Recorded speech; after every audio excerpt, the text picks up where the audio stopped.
Oh, yeah, having the microphone on definitely helps. That does help. Oh. Episode 9 of Bass Beer Radios. Did it not do that? I corrected it. No, it didn't. Damn it. It's okay. I definitely typed it because Paul watched me do the whole thing. Yeah, I corrected him. So while Chad's typing out the video description and all that good jazz tonight, we're going to go over. Obviously, tonight is about jigs. And there's a lot to cover with jigs. There's almost too much to cover with jigs. Now, what we'll tell you, what we're probably not going to get into before I tell you what we are going to get into. These aren't working.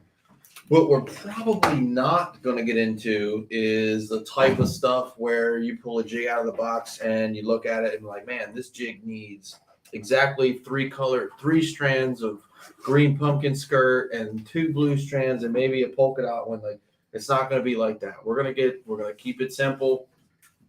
Stay in the basics of the different types of jigs, the specific jigs we're going to talk about tonight.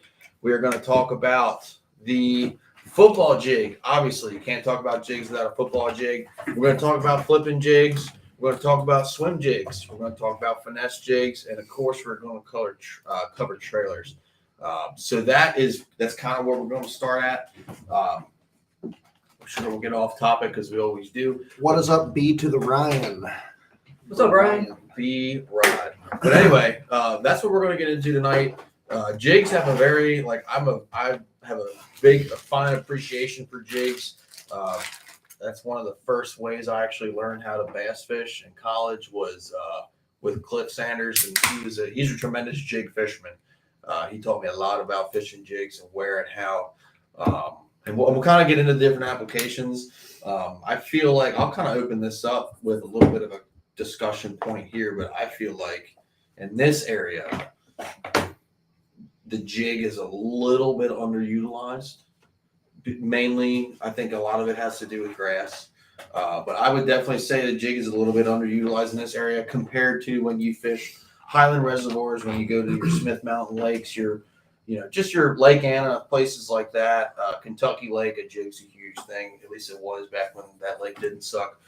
But you don't really hear about it as much here. Like if you go out on the bay this time of year and, you're really not going to be throwing a 1-ounce football jig. Whereas most of the places you go in the summertime around the country, probably going to have a 1-ounce football jig on. So hopefully you guys that are your tidal rats, river rats like us, are going to be able to learn something from this one, because I think this one, like if you can go to a place where you can fish a jig, I highly recommend it because it is a very rewarding type of fishing. I've had some really good days with jigs. I've never in my life had a numbers day with a jig. So jigs are definitely a big fish.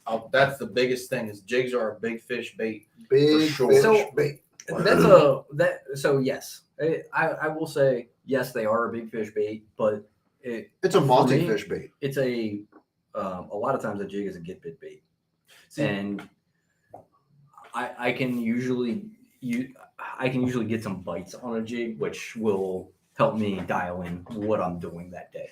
It may not be my primary tactic, but when people say, "Gee, well, jigs are a big fish bait," well, yeah, if you're throwing something like this, I mean, that's a big profile bait. That is a 1/2-ounce jig with a full-size rage crawl on the back. Right.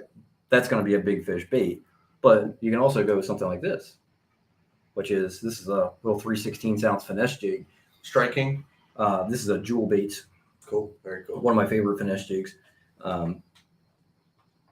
where it's a very small profile, and this is going to be more of a, I can use this as more of a get bit bait. Is that one of your hand-tied skirts? No, this is actually purchased from them. I do like this. That one's hand-tied. Can we tag that one's hand-tied? Can we tag Cliff in the comments on this, because I know he's going to have a lot to say about jigs if he gets on, because like I said, this dude is like the jig guy.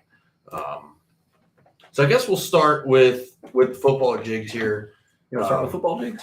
I'd like to. Okay, we can start with football jigs. Might be under Clifton. Let me.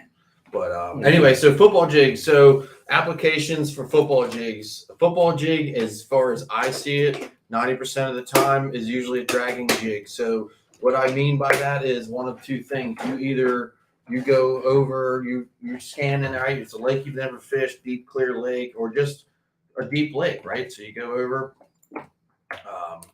and you see, okay, there's a brush pile down there, or they're usually better, there's a rock pile.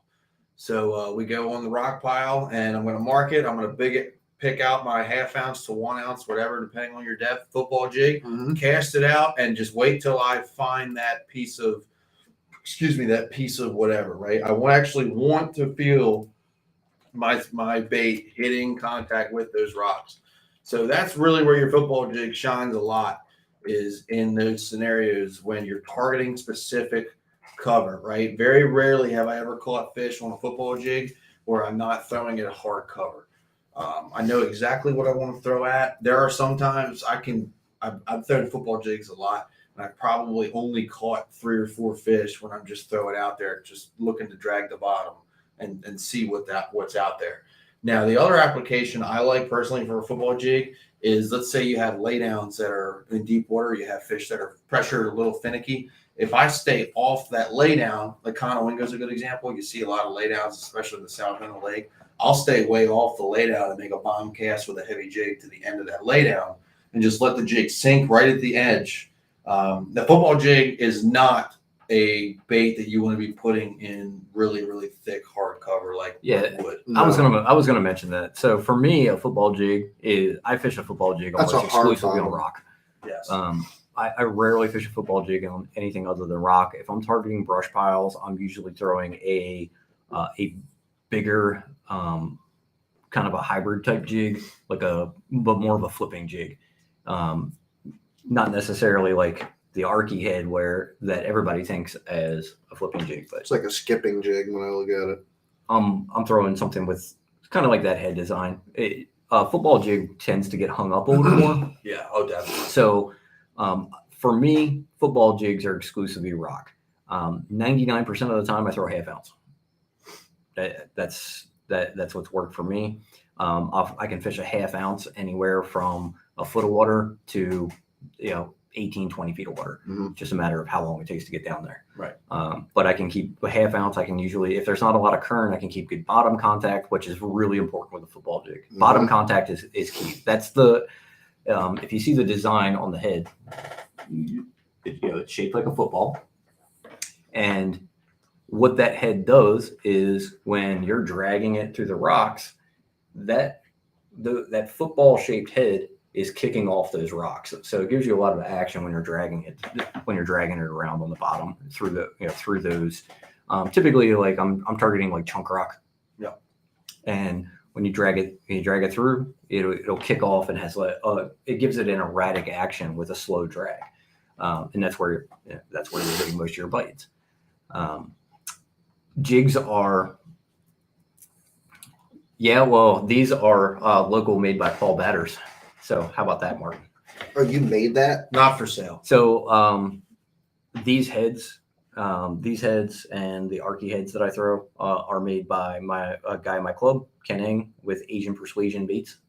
Isn't that funny? Asian Persuasion. Is that actually what he calls it? Uh-huh. That's awesome. Yeah, there's a sticker on the back of my truck. Can we get a sticker? Does he still have stickers? Probably. Oh my God, we need that. That's So, awesome.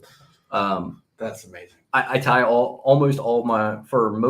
probably most of the jigs that are in my box. I make my own skirts, and I do that. Not that, like Tony said, we're not going to get into strands of the skirts, but I can control that. I can make the colors exactly like I want. So in other words, that's one of my favorite jigs. In other words, it Green does Pumpkin. matter though. It does. Color patterns, Well, color patterns, skirt lengths. color patterns, and skirt lengths. I should have brought my Mopzilla jigs. I don't think color matters as much. I think you can get away with really just, if you have green pumpkin, black and blue, you're probably going to be good in most situations. I agree. But Peanut butter and jelly is a good third color to have too. But the number of strands that are in the skirt changes the profile of it. So the more strands in the skirt, the bigger the profile is. So, for example, my football jigs, I go really light on the skirt. Kevin likes short skirts. On the jig, Kevin, can you confirm that? No, for my flipping jigs. Yeah, I like shorter skirts on jigs too. For flipping jigs, I tend to go with a little thicker skirt with a little bit bigger profile. When I'm flipping, I want a little bit bigger profile. when I'm dragging a football jig. Football jigs are a little more finessey to me, and I like a little lighter skirt. Tony likes to wear skirts. Oh, That's not. Who said that? Martin? No, Kevin. Come on, Kevin. So Damn. football jigs to me are a little more finessey. I'm fishing them around rock. I tend to have a little smaller profile around here. In other areas, like when I was in Texas, I was throwing that. That is a big jig.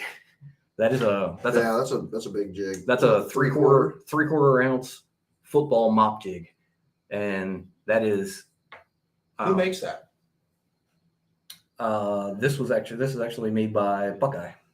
Very cool. Same one that makes the Their actual mop jig. mop jig. So can I see that for a second? So I'll show you the trailer I was throwing on it. The interesting thing about a big profile jig. So the interesting thing about this particular jig, and you guys can hopefully see that later, like the strands on this are not much longer than your regular football. And it's not the ones that I have. Like Terminator cuts their skirts a little bit long. That's pretty long. Did you skirt. trim this at all? No. Okay. That's a very long skirt. So It was a very compare long that skirt. to like here's a regular skirt that's untrimmed. So Yeah, it's about an inch, maybe it's half quite inch. probably 3/4 to 1.25 inches longer. Yeah. You can barely even see the creature bait back behind the skirt on this. So Yeah, that was a big jig. Yeah. I was looking for that was some deep water fishing looking for big bites. So what's your, like, in terms of jig skirt length, right? Where does it shine? Where do you want a longer skirt? Where do you want a shorter skirt? And this is just what I've heard a lot of it from Cliff, is when the fishing is really slow, a lot of times you can just let that jig sit and the skirt does the work. So the longer the skirt, the better. The more active the fish are, the shorter, because it gives you just A more you subtle. can work the bait more. on the flip side of that, a shorter skirt has more flare. Really? So the shorter your skirt, the more flare it's going to have. Okay. So if you cut it down, even just without anything on it, the shorter you cut this down, the more it sticks out. Okay. So you'll get more flare off a shorter skirt. The longer skirt, thicker skirt is going to give you a bigger profile. Right. And I think a lot of times that bigger profile, despite what a lot of people think, as far as fishing goes, when fishing gets tough, you want to go to smaller baits. Not all the time. Sometimes I'll go to a bigger jig, and again, it all comes down to reaction bites. Right. I think the most important thing with jigs is fall rate. Fall rate Yeah. is 100% the most important thing with jigs. So I'll agree to that to an extent. Now, Well, if we're talking about football jigs, it okay, doesn't make for a- football yeah, jigs. Sorry, Yeah, no, absolutely. yeah, For football jigs it yes. doesn't make as big of a difference. I think I honestly think your trailer makes on a football jig makes the biggest difference. Yeah, I agree. What kind of trailers do you throw on a football jig? So I'm an old school guy, like we've all said on this show 100 times. I'm a big keep it simple. I like a trunk trailer most of the time. On a football jig? A trunk trailer or a crawl. But I like to have good flappers. I don't like a lot of really thin flappers. So like something like this. Like some big long meat yeah, flaps. so like something like this is good. That right there is my favorite football Yes. jig trailer. Yep, that there is something So- I like too. Everybody should be familiar with this. This is a Rage Crawl. That is my favorite football jig trailer. I like It's got a lot of action in the trailer when you're dragging it on the bottom. The leg, the slightest touch, the legs kick. Yeah. And that's generally going to be good. net bait makes a good jig trailer Do you too. like the pack of chunk? Yes. Yeah, Yep. I really like the pack of chunk. I have Mhm. about 30 packs of those now. I do fish those a lot, But pretty much especially on football jigs. pretty much a crawl for the most part. I mean, I will throw a beaver on, but that's more of a swim jig thing. We'll get into that later. But yeah, the crawl is, you really can't go wrong with a crawl with flappers. I mean, like the Yum Christie crawl, those are a little bit subtle for me. The Young Chrissy Crawl is actually pretty good. I find it a pretty good football jig trailer because they do have a lot of action. It's good on the fall. If they hit it very on the small. fall, it's good. Well, because those legs are so thin. When like you just like kind of you're kind of like when I'm fishing in a rock, like I'm trying to keep it against the rock as long as possible. Mhm. So if I drag it, I feel a rock. I'm just trying to keep it there. You just kind of like bump it And right on that rock. I'm just You bumping that just rock. Bump the rock. Do you drag it or do you hop it? I'm just holding it against that rock and just kind of shaking it. So And that you're Christie crawl will, those legs you're will, almost making the jig do like one of these motions up against the rock where it's kind of just Yes. It's when you're dragging a football jig, so you're dragging it like this. So it's when you're dragging it on the bottom, it's Mhm. up like this, and I'm just bumping it against the rock. So you're just holding it against that rock and bumping it. And like that Christie crawl is a good one because when you hit that rock, those legs just go, because they're very thin, very soft plastic. Same thing with a chunk trailer. A chunk trailer do the same thing. When you bang the rocks, those flappers just kind of undulate a little bit. They just kind of go like this. Now this is looks like a That's That's a chunk. That's a power bait accent. there's a very That's now called is this waterlogged or is that how they look? Here's a fresh pack. So the other thing that you can do too, can I see one of those as well, Paul? I won't hook it. That one's wet. Do you mind if I rig this one up if it's wet? Do you They're care? all wet. Oh, That's how they do come. you care if Yes, I put do. one on the hook? Just for the sake of showing what we're gonna do? Just use the one that's already on. Okay, So we're not wasting these because fair enough. I don't have very many. So an old school technique out there is actually called the jig and pig. And I'm going to try to get as close as I can to see to the camera here. But basically what you want to do is 99% of the time we thread the trailer on, right? You actually take it and thread it on and shove it all the way up. Now a jig and pig is an old school technique. I've caught a good number of fish on it. But basically what you do, Hey, watch my weed guard there. sorry, but basically you just take the bait and you put it straight on the hook like that. So it actually, He would pull out like my favorite jig and start like jacking the jig with you me. can kind of see how that's rigged. And that is actually an effective way to rig, especially a trunk trailer on a jig. Now you can see how much of a bigger profile it is, but a lot of old school guys will do that. So it also gives it the other thing that does is give it a lot more action. So you get a lot more action out of the trunk trailer. I feel like you get more hook out of that too. So But I like try that Tony out. said, 99% of the time I'm threading my trailer because I'm looking for, especially around here, a lot of our fish are so pressured Yeah, that I just want that smaller profile. Right. But that's a good technique for when you get when it gets tough threading. Sometimes for some reason that like slight undulation that you get from doing that is so on the we'll get you some more bites. and on the fall, a lot of times when you rig it like that, it'll like shimmy. The bait will go shimmy sideways as it will fall. Like the whole bait will sometimes too. So Yeah, it also gives you a little more when you're working the jig. And this is probably the reason that it does so well when the bite's tough. When you rig it like that, so when it's like this and the bait goes down, you see the when it's threaded on. See if I can hold this up to the camera. The chunk trailer is holding the jig out, so it's creating that larger profile. Mhm. So when you put it on like that, when that jig's sinking, the skirt's is gonna kind of suck down against the hook. Right. So it gives it a slimmer profile. it will sink. Sinks a little bit fast. It sinks a little bit faster. Has a little bit more action. But it's a longer profile, but it's a thinner profile. So probably one of the reasons that it does good. But we got off the topic of football jigs again. So we started talking about trailers. Yes. I was mostly trying to talk about trailers for football jigs since we were talking about those. So I do throw a chunk on a football jig pretty much specifically when it's cold. Is when I'll throw a chunk on a football jig. Cold water, colder the water, the less action I want out of my trailer. So I'll typically go with a chunk trailer. This is the only chunk trailer that I throw anymore. That is a Berkeley Maxcent meaty chunk. You like a lot of the Berkeley Maxcent stuff. The Maxcent stuff's ridiculous. The old It timers, just fit. if you can still find them, the old timers get the pork trailers too. So they actually made Uncle Josh started making them again. Oh really? Yeah. Very cool. So I forgot to grab. I should have grabbed them. I have 2 jars of them in my boat at all times. Yes. So Martin brings up a good point. If you're rigging it like Tony showed you, where you're just kind of nose hooking your chunk trailer, Martin says take a piece of a General or like a Senko and put it up on the shank of the hook, and that's a really good tip. And what that does, So you'll find if you fish your jig trailer like this, when you cast, it'll end up getting pushed up against the hook, and then this doesn't look natural at all.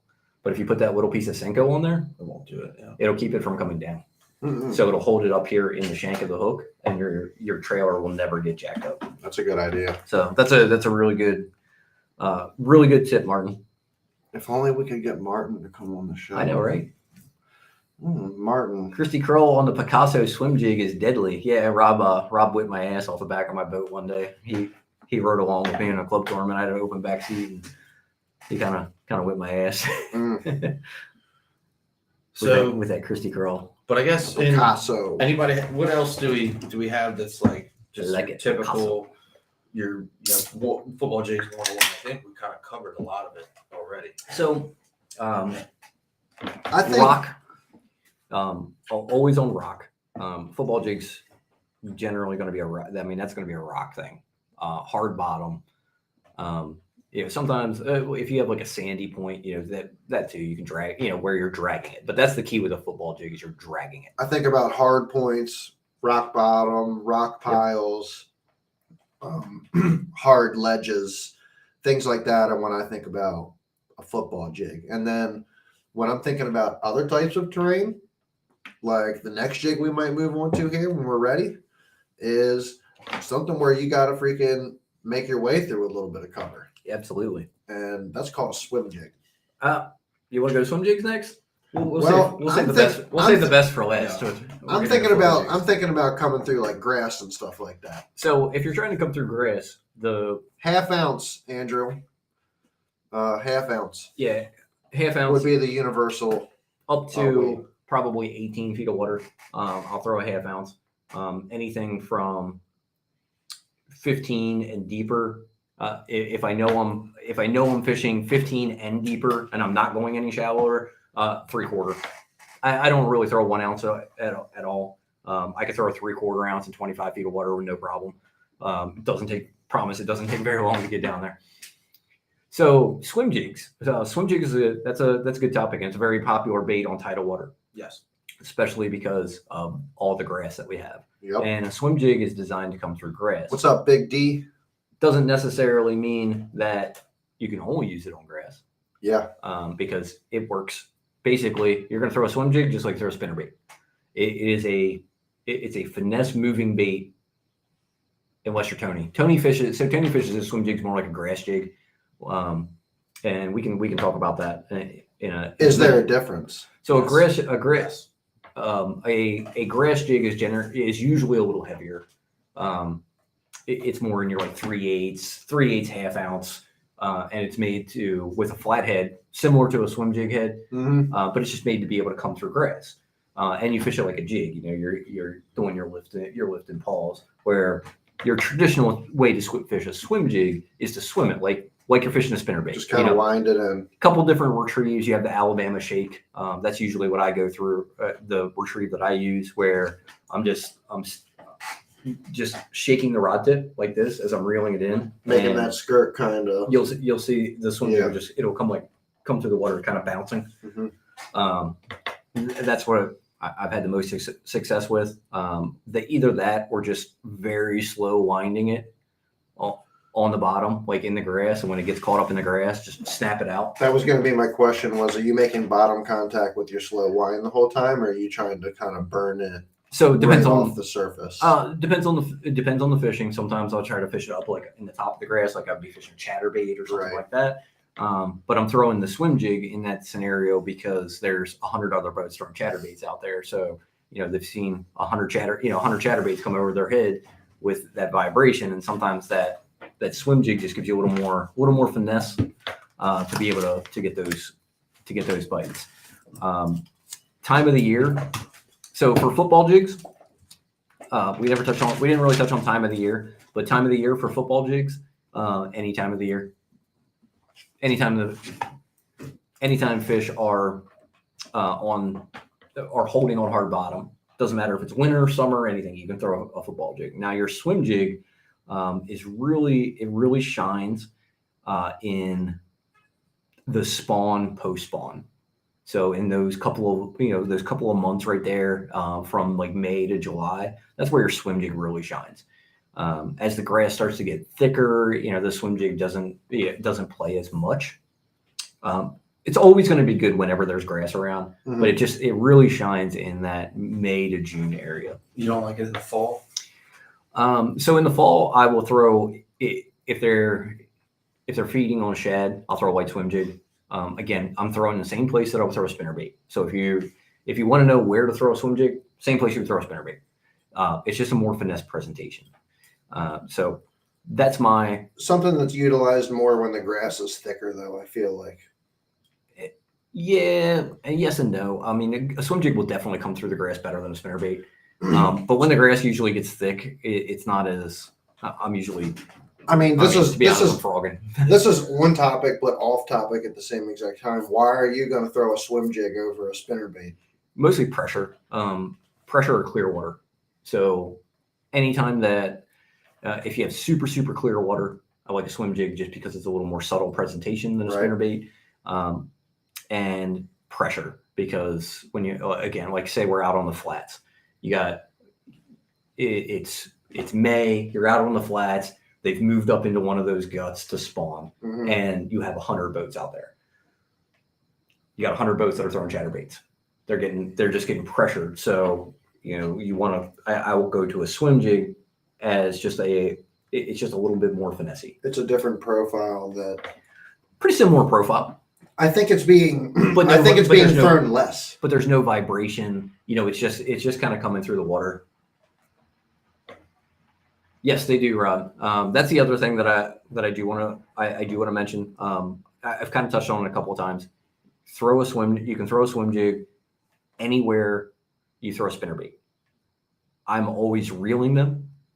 You can use them as a flipping jig. Especially if you have one like this is a dirty jigs, has a very stout weed guard. It'll come through wood. You can throw it like a flipping jig. So you can kind of get universal purpose. Rob does a really good job of that. He throws a swim jig all the time, but a lot of times he'll throw it in a lay down. It's like a flipping jig. And so they can really be dual purpose.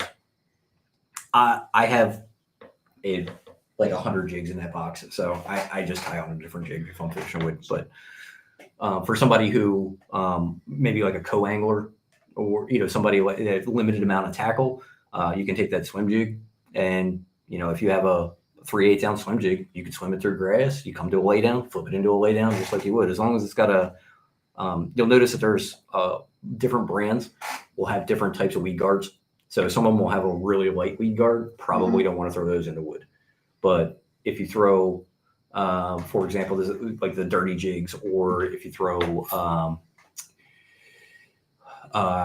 the 6 cents divine swim jig, another good swim jig. They have a very stout skirt, or not a stout skirt, a stout weed guard, and they'll come through wood great. So they can be a multi-purpose tool for those of you who may be a co-angler and has don't want to take a lot of tackle with you. So swim jigs can serve multi-purpose. Little Smitty is a wood magnet.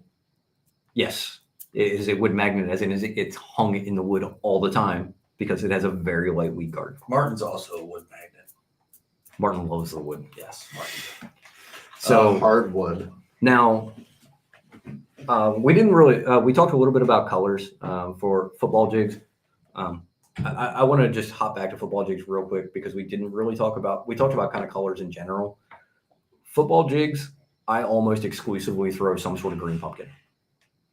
If you look in, I have this peanut butter jelly one. That again, I bought that just for Texas because it was on the shelf, and I was like, "Yeah, that's big and might give me a big bite." So, but usually I'm throwing some form of green pumpkin. This is a little green pumpkin orange skirt that I tie. I throw that a lot. Green pumpkin, straight green pumpkin with a little bit of maybe a little bit of blue or like a blue crawl type thing. But usually it's always green pumpkin because I'm throwing that football jig in clear water. I don't throw a football jig in dirty water a lot because typically in dirty water fish move shallower. So swim jigs, on the other hand, I have a variety of colors. So for swim jigs, you may have your typical black and blue. Black and blue is always a good color in a jig. Works, right? Everybody knows black and blue gets bit. But with a swim jig, a lot of times you're imitating bait fish of some kind. So not only do I have black and blue, I have, get off there. You have bluegill patterns. So bluegill colored swim bait or a swim jig, very, Yep. you A little bit of very, orange very on the deadly. bottom there. It's got that little bit White of orange, belly, little orange. very bluegill, yellow, very yellow perchy. Yep. So when you know, in the fall, if you got those yellow perch running in the fall, that green pumpkin with a little bit of orange in there, that bluegill color works really good. I like some form of green pumpkin. So some form of green pumpkin. This is actually California 420 by 30 Jigs. It's got a little black on the top. I like this one. It's the water's a little stained. I like that. It's just a little stain, not so stained that I want to throw in black and blue, but it's got a little bit of stain to it. Just profiles a little better. And then your standard green pumpkin. Now, who's that by? That's a Picasso. Oh, The cool thing about that, feel that skirt. That's why I love Picasso skirts. They're super, super soft. They have a lot of action to them. And then, like Martin said, the thing is all types of dangly. yeah. And then, like Martin said, for the shad spawn or whenever they're eating shad, you got to have white. So I love a white swim jig, as you can see. Yeah. I throw a white swim jig a lot. I've done really well with white swim jigs. So don't be afraid to play around with your colors when you're fishing swim jigs, because you're trying to imitate what they're eating. So if they're eating shad, you might want to throw a white. If that white's not working, maybe they're not eating shad. Maybe they're eating bluegill. So put on some kind of bluegill color. Maybe something like that. Very bluegill. Mm-hmm. Love that color.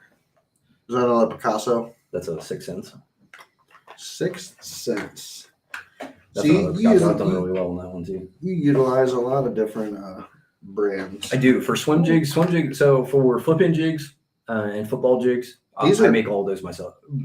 Like I said, my buddy Ken makes my jig They're heads. pretty jigs. I tie my own for swim jigs. I mostly throw a 30 jig swim jig. In my opinion, it's the best swim jig out there. But Picasso makes a good swim jig, and 6 cents makes a good swim jig as well. So a couple of different ones to look at out there. I like a Strike King swim jig. I don't like the keeper on Strike King, or not the keeper, the Weed guard. the weed guard. They come out. They come out and they're too thin. So we kind of mentioned a little bit about how your traditional swim jig fishing. Paul said it earlier that I fish it different. And like I said, when I first started bass fishing in college, I learned how to fish a jig like your typical dragon. So I actually do that like with a swim jig, and it will work very well at times. Absolutely. If they're finicky, they don't really want moving bait, but there's a decent amount of grass. You can throw your swim jig out, make a long cast where you think the fish are, and then I'll drag it. I'll get it kind of almost hung up and just pop it, let it sink, and do it all over again. And then when they hit it, they hit it pretty good. I mean, there's no doubt about it either. When we went out earlier in the year, and on your boat, I caught a good number of fish on a swim jig fishing it like that. Yeah, and like I mentioned earlier, you fish it more like a grass jig, and that is a proven way to catch fish, especially in Texas. Throwing a big jig in grass, you're just you're kind of fishing on the grass edges, or you're fishing in the grass, bringing it through the grass. So you can goes back to when we were talking with Rob's comment with him coming through laydowns. Good. Swim jigs are a great multi-purpose jig. I mean, you can do a little bit of everything with a swim jig. So you can fish wood, you can fish it with a steady retrieve, you can fish it like a regular jig. You can do pretty much everything with it. So it's a very, very versatile jig style. Another thing that I like to do a lot with swim jigs, I like to skip them under docks quite often.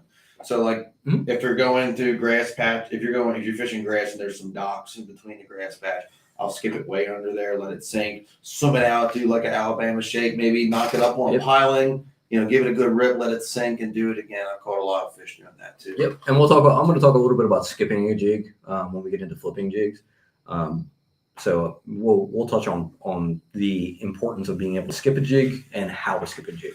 There is a lot of information to cover on jigs, and I feel, to be honest with you, like we're going to go through jigs, but jigs is honestly one of those subjects that I absolutely feel like you could break down individually and have a conversation on each jig type. So there are guys that, if you follow fishing, that will dominate almost every tournament on a jig. Like Greg Hackney's probably the best example. Hackney's a good jig. Gerald Swindle's a really good jig fisherman too. Yes. I want to, when he said earlier that you think it's kind of underutilized around here, I feel like through certain specific times of the year, I could agree with that. I will say in the springtime, I see a lot of dudes throwing jigs. I see a lot of dudes throwing jigs in the spring. What's up, Petey? From February, probably I would say February till June, there's always a jig on my deck. Yeah. I throw a jig religiously from February to June. Any other time though, until like fall or something, I don't think a lot of people use them at all. Yeah, I still do, especially around here. If I'm fishing an area with a lot of wood, like if I'm on the eastern shore rivers where there's not a lot of grass, I'm not fishing grass, mostly fishing wood. I'm still going to throw a jig. Anytime a fish is on wood, I'm throwing a jig. Go to a Texas rig-worm or like a shaky head or a lot of something people like do that. Yeah, I'm still going to throw a jig. Jig skip it. That it's just plain and simple. And typically, like we mentioned earlier, a lot of times you get a bigger bite on a jig.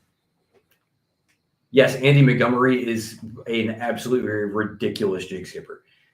Martin just made a good point. Andy Montgomery is amazing. I don't know how people skip. Gerald Swindle. If you've ever watched any of Gerald Swindle's trick shots, so he has a video of him in his garage. His boat's in his garage. He's standing out in his driveway, and he skips a jig under his boat, up a cardboard ramp, and into a mounted bass's mouth. That's pretty awesome. Insane. I wonder how many shots it took him to do it. Apparently, he did it on the first try. I believe it. No way. I believe it. He did that. Is cool though. But you gotta how you are with big swim baits. Like there are guys like that with jigs, especially not really around here, but like there are guys. Oh, there's some like guys that. around. There's some guys around here like that just throw a jig all the time and they dominate.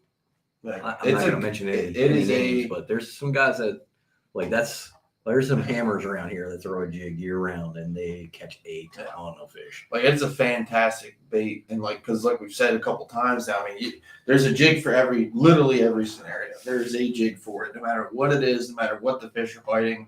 Other than top water, there is a jig for every scenario. Absolutely. So, the next thing I want to talk about is your ball head jigs. So this is a little finesse jig, ball head jig. I go to a ball head jig when I want a nice little compact profile.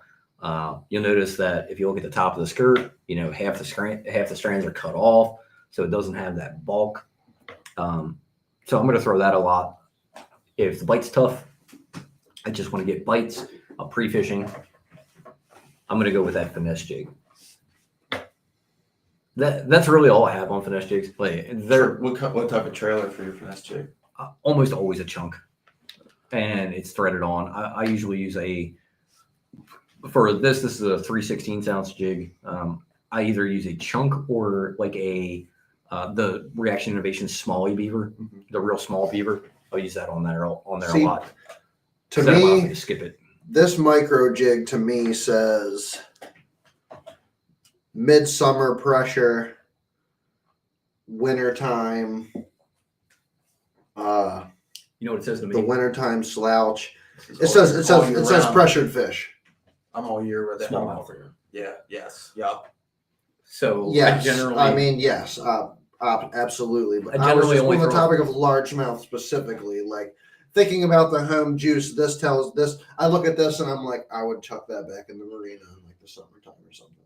Yeah, I really in the summertime. I go with a larger profile, a lot of action bait. Because I'm looking for For a big bite. This is a topic. Well, not only that, but this is something that we've brought up with a lot of the baits that we talked about. I'm looking for a reaction bite. Summertime, warm water, bass's metabolism's higher. They want bigger baits. You're dropping a half ounce, 3/4 ounce jig, even if you're fishing 4 feet of water, because you want that fast fall, big profile, and they're just going to eat it. So I usually go the opposite way, and I throw a bigger jig in the summertime. Interesting. Okay. Because bass's metabolism's higher. Bass's metabolism's higher. They want bigger baits. I throw a bigger jig in the summertime. Works for me. So what works for me may not work for you, but it's what I have confidence in. So I throw. This is one of my summertime jigs. If I'm flipping docks, I'm throwing full size rage bug on there. The regular size rage bug, not the Magnum rage bug. Yeah. On a half ounce jig, 30 water, got some rattles in there. I mean, I really, I don't have much input to say about jigs anyways, because a jig is not a bait that I utilize very often. Really? I do not. You like power fishing, so that makes sense. I like the chatter baits, the spinner baits, and I mean, jigs are power. You can power fish Yeah. a jig. It is one technique that I will admit that I know puts mad fish in the boat and big fish in the boat, but it is a technique that I have found little confidence in, and I have not pushed myself to throw the jigs very much. So last year on the Upper Bay, fishing in the springtime in March, I had 1 week in March where I was, for some reason, I was out like 3 or 4 days, in one given week. Probably the best week of fishing that I've ever had. I caught 5 fish over 6 pounds on a jig.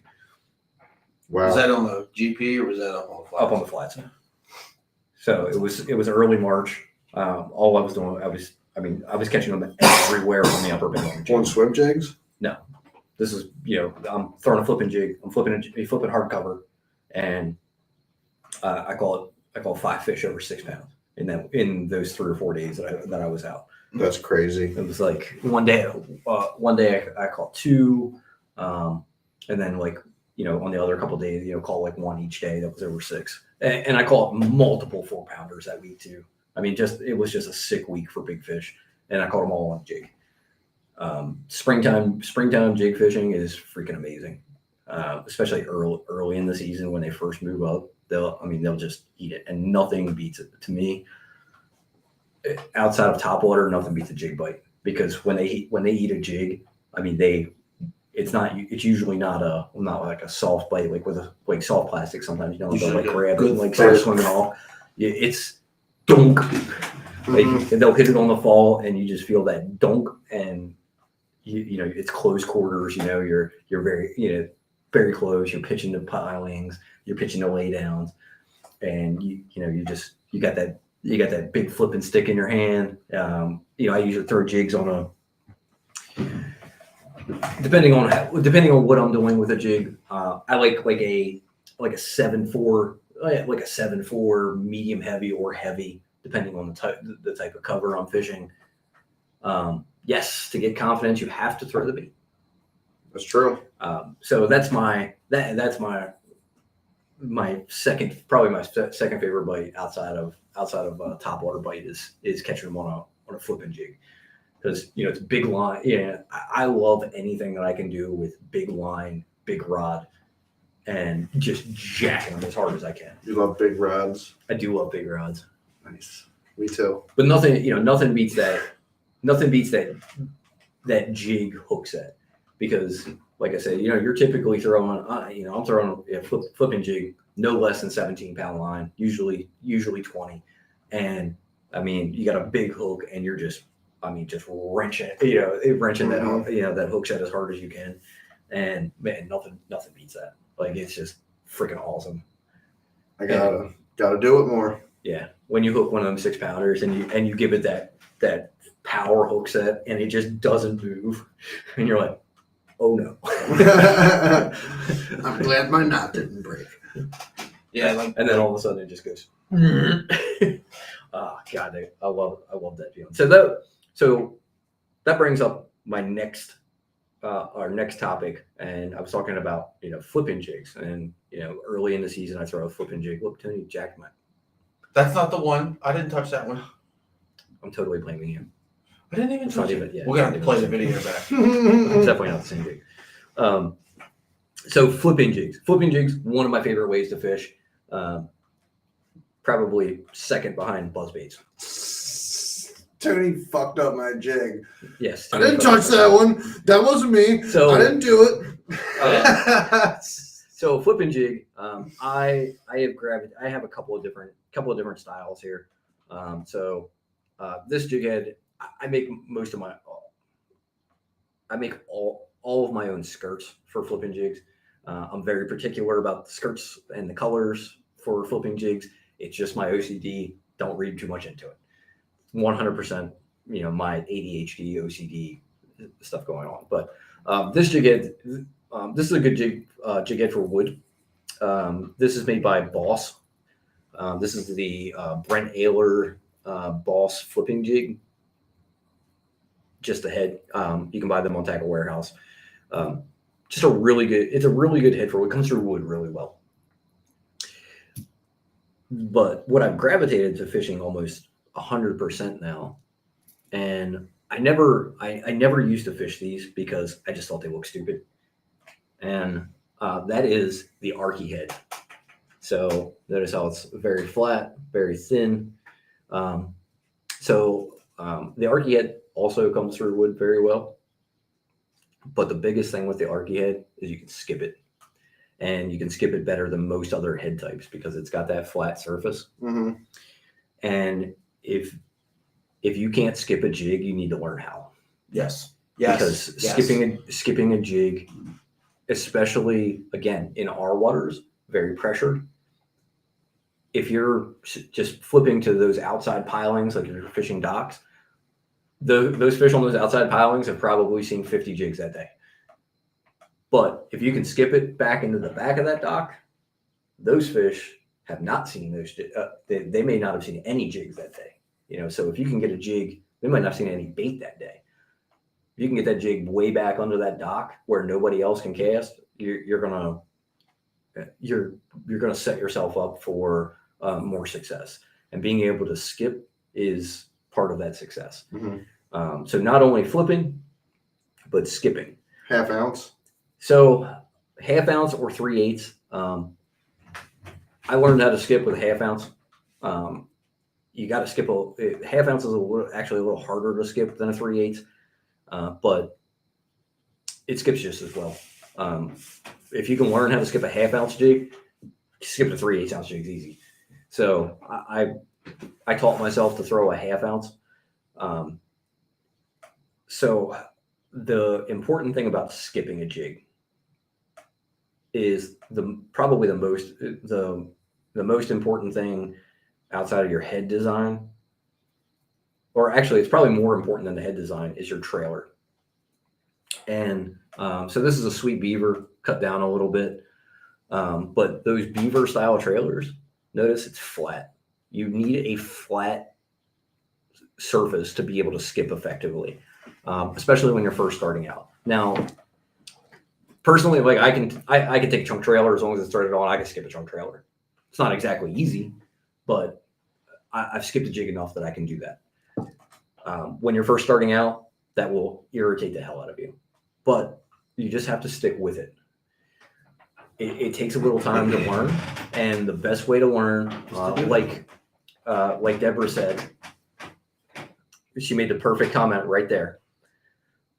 She was told to take only jigs out and fish them and nothing else. Best way to learn any tactic is not bring anything else with you, so you're forced to fish it.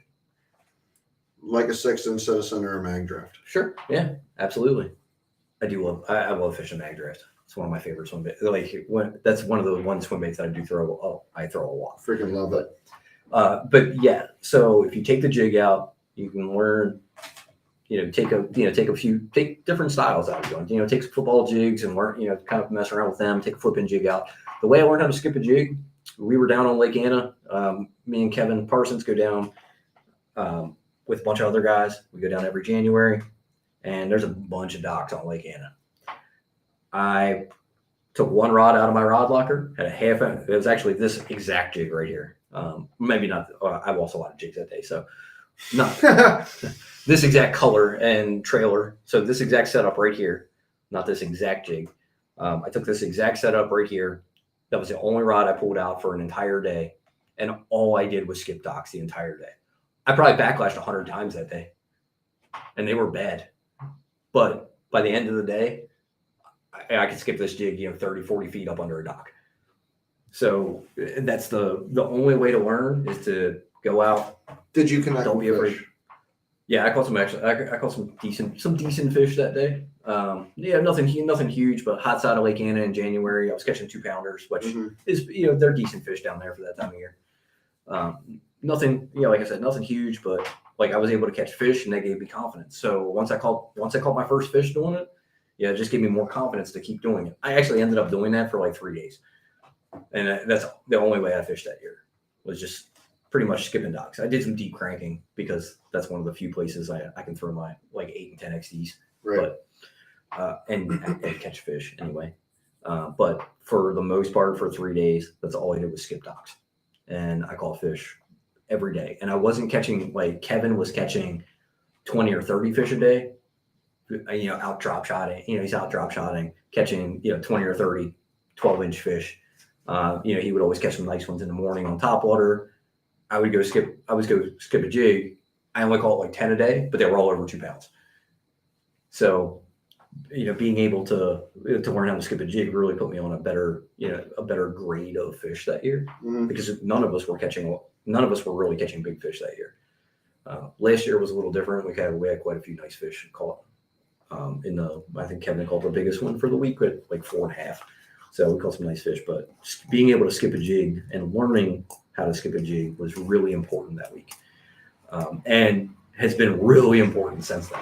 Right. I've caught so many fish skipping a jig, not only on docks, but say areas that we fish a lot that have a lot of overhanging branches, being able to skip up under those branches. Think about like Foster Branch is a really good example of that. So Foster Branch, you have there's a lot of large laydowns. You can skip it into that hole in that laydown and get it way back into that laydown and be able to work it out and get it into places, laydowns. People are fishing the outside edges, the outside edges of them.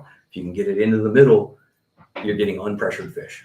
So since we're talking about skipping, I just want to make a note, and maybe you disagree, Paul, but I know for me, my skipping, Hear that Bud Light ball? if I'm going to skip a jig, it is not the same rod and reel setup as if I'm throwing Correct. a football jig. So your skipping jig setup, you want a little bit more bend in the rod, a little bit lighter rod, and shorter is a really big thing, right? Like when I throw a football jig, it's a 7.6 medium heavy, almost exclusively. I'm making long cast. 7.4. Right, I'm 7.4 making long heavy. cast. I want, when I make a hook set, when I swing that rod, I want as much line being picked up as possible with that long rod. When you're skipping a jig, not necessarily the case. So that's when you want to go down to like I know guys that will go down to like a 6'10", 6'11". I'm personally, I'm a 7 foot to 7'2". That's our 7.1 medium heavy. And the most important thing with skipping a jig is making sure that rod is not a broomstick. Oh, It's got to have tip. Yep. So it's got to have a little bend in the tip. You get a little bend in the tip. My jig skipping rod is a St. Croix Legend Tournament 7.1 medium heavy. It is I think it's the All In is the model, like the model name that they gave it. It's either All In or it's a fast action or 7.1 medium heavy fast. Okay. And it's got the perfect amount of tip for skipping a jig. And I could skip a jig a freaking mile with that rod. I actually just picked that up this year. I was using a 7 foot when I first learned how to do it. I will say the other important thing about skipping a jig, when you're just starting out, a high quality reel. Yeah, and you actually, a lot of the big mistake a lot of people make is they loosen it up too much. You actually want to have a decent amount of break in your reel, at least for me. And then I got that bitch so on before I got that bitch on free spool. I was gonna say before Paul goes off on saying it, like When you're first, from what most people have told me about skipping, you actually want to have a lot less break on than what you I'm think. the opposite. Which is bizarre to me, but I don't. The thing with it, so You need to use your thumb more than anything. the thing with skipping is when you're first starting out, tighten your brake up because it's going to help you prevent backlashes. And whenever you get backlashes, it's very annoying. And Deborah, I'm going to give you some tips. I'll give you some tips for skipping a jig in just a second. We'll talk a little bit more about your reel setup. Like I said, high quality reel. I use a Daiwa Tatula SVTW.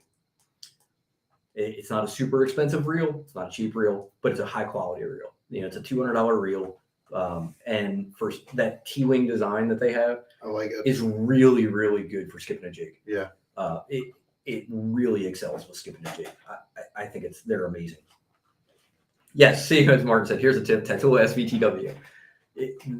That reel skips a jig better than any reel I've ever used. I don't care if you have a Corrado DC or a Metanium DC. I will put that reel up against any of those for skipping a jig. It's just freaking amazing. So high quality reel. As far as your braking system goes, on that you can't really control the braking system. There's really well, you can, but it doesn't do you much good because you can't. Well, I'm sorry, not your braking, your spool tension. You can't control your spool tension Right. on those. So spool tension, you want to keep it. If you're starting out, think of it like your normal spool tension. You hit your release, and the bait falls down, and when it hits the ground, the spool stops turning. So it doesn't continue. When you're starting out, that's about where you want it. As far as your brake goes, you can crank your brake all the way up when you're first learning. That sometimes helps some people. For me, I'm one of those people that I'm gonna have it set up how I want it set up. In the end, I don't want to work toward it. I want to learn how to do it on the settings that my end game is. Mm-hmm. So, but some some tips for skipping a jig. One, I'm skipping a jig with a bait caster. Yeah, me too. 100%. And it's only because jigs typically have heavier hooks, and using a spinning rod is not ideal. But you can do it. You just want to make sure that you use a heavier spinning rod. You might want to use like a 7-foot medium heavy spinning rod, something that's got a little backbone to it that you can set that hook on.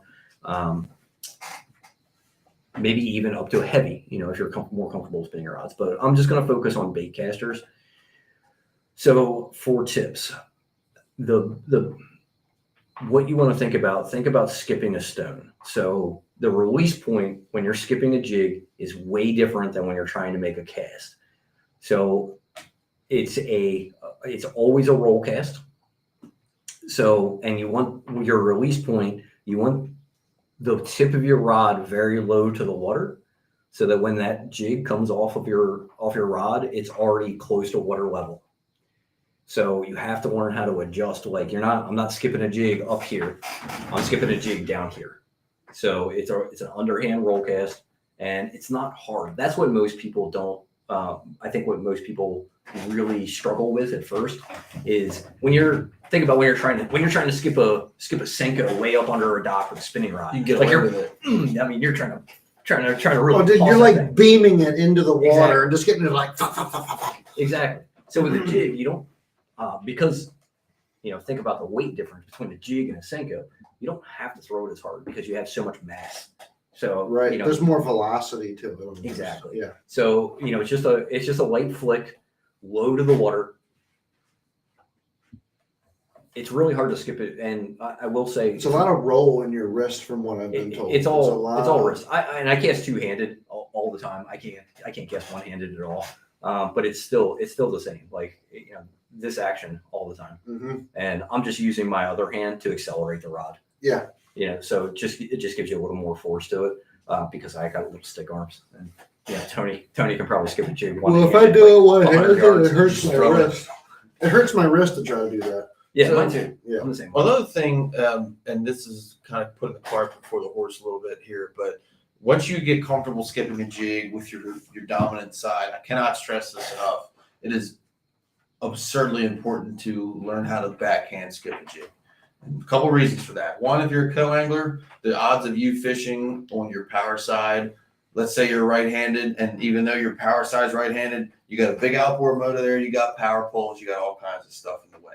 So, and if you're a boater too, like if you're trying to fish against the wind, keep your boat in a good position. It's not always ideal. Like I'm right-handed. If conditions are right, I got the rod over top of the trolling motor, and it's every time is easy. So I want to stop you right there for tip number 3. If it's windy out, don't try to skip a jig. Yes, agreed, 100%. 100%. If there's any kind of like wake or waves on the water, Oh yeah. think of it like it's a ramp.